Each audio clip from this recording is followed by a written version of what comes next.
Tonight we raise serious questions about how Indiana spent millions of dollars in disaster recovery money. 13 investigators discovered that much of the money didn't go to victims or even help clean up after disasters. Our senior investigative reporter Bob Siegel has been following the money, and he shows you where the millions of dollars went and why state leaders insist they didn't do anything wrong. We've got several residences that are in the process of being flooded out. When storms and flooding devastated Indiana in 2008, the state got lots of help from Washington. Congress sent Indiana $440 million for disaster recovery. But 13 investigators discovered millions did not go for disaster recovery at all. Instead, it's being used to stuff bratwurst, to make car batteries, and to kill turkeys.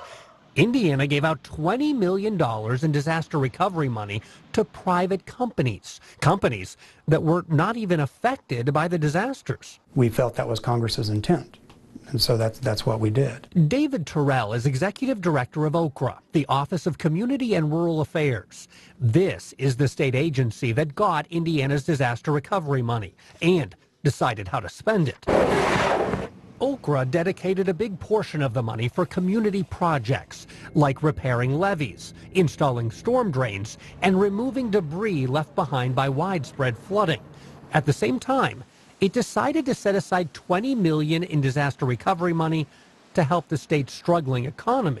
My interpretation is this was kind of like a pre-stimulus type of activity from Congress. It's not recovering from the disaster, it's economic revitalization. It's not hard to see why the state might make that interpretation. When Congress allocated the money, it said the disaster recovery funds could be used for all kinds of disaster relief, including economic revitalization in areas affected by the floods. We felt a small component of that was justified in helping companies basically create jobs. But why not create jobs at companies that were actually affected by the disaster? You didn't get a disaster recovery grant? No, nothing was ever, we didn't get anything like that. Dan Paris owns 2 businesses in downtown Franklin, a tire shop and a towing service. Both were wiped out in 2008 when floodwaters submerged the entire town. Water's 4.5, 5 foot deep in the whole building. Hard to believe. I mean, it just came up so quick. It was devastating. I mean, that's for sure. Somewhere between $250,000 and $500,000. That's right, almost $500,000 in damage to these businesses. And yet, Dan did not get a disaster recovery grant for economic recovery. We jumped through a lot of hoops and never got anything. As far as government, there was no assistance at all. Companies like Dan's cannot apply for a disaster recovery grant on their own. They need a city or county to apply on their behalf. Johnson County's emergency management director says the state never even told her that disaster recovery money was available for businesses. I can't believe it, because there were some of our businesses in downtown Franklin that lost their businesses and walked away from them because they couldn't afford it. And she says disaster recovery money shouldn't just go to anyone. I think it's wrong. If that's what initially how they got that money from HUD was disaster recovery, that's what it needs to be spent on. There was too many counties in this state that could have used that money. But again, the state sees it differently. It was economic recovery from disaster money. And going back to the spirit of the legislation, we're talking about long-term economic recovery. It sounds good, putting people to work in disaster-hit areas. And some of the companies that got the money did create jobs. But other projects fell flat. Some of the businesses hired only a few people. Others hired workers and then laid them off.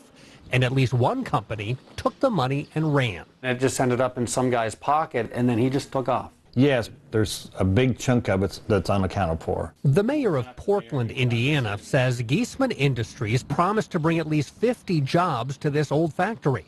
It didn't hire a single worker, but still got $900,000 in disaster recovery grants, and the company won't pay back any of the money. The money came to the city of Portland, so we're the ones who were on the hook. We still owe $738,000. That's not what City Hall envisioned when Geisman Industries applied for the disaster recovery grant.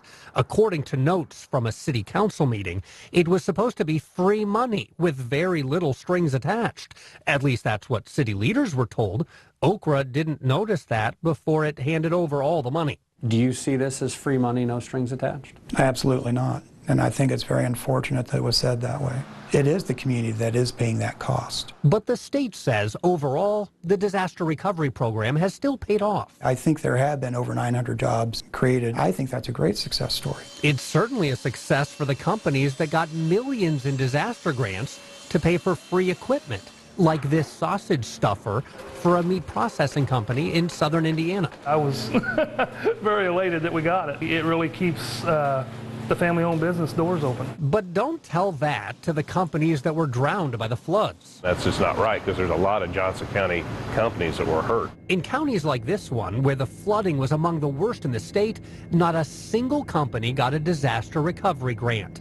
Some of those businesses did not survive, and those that did sure could have used some help. It doesn't sound right at all. I mean, if the money was for flood money, it should have been used for flood victims. And I'm definitely not the only one. This whole town was flooded.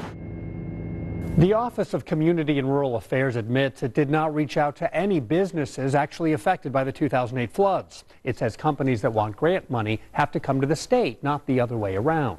As far as those 900 new jobs that have been created, it's important to point out many of those jobs were planned and announced before companies ever got their disaster recovery money.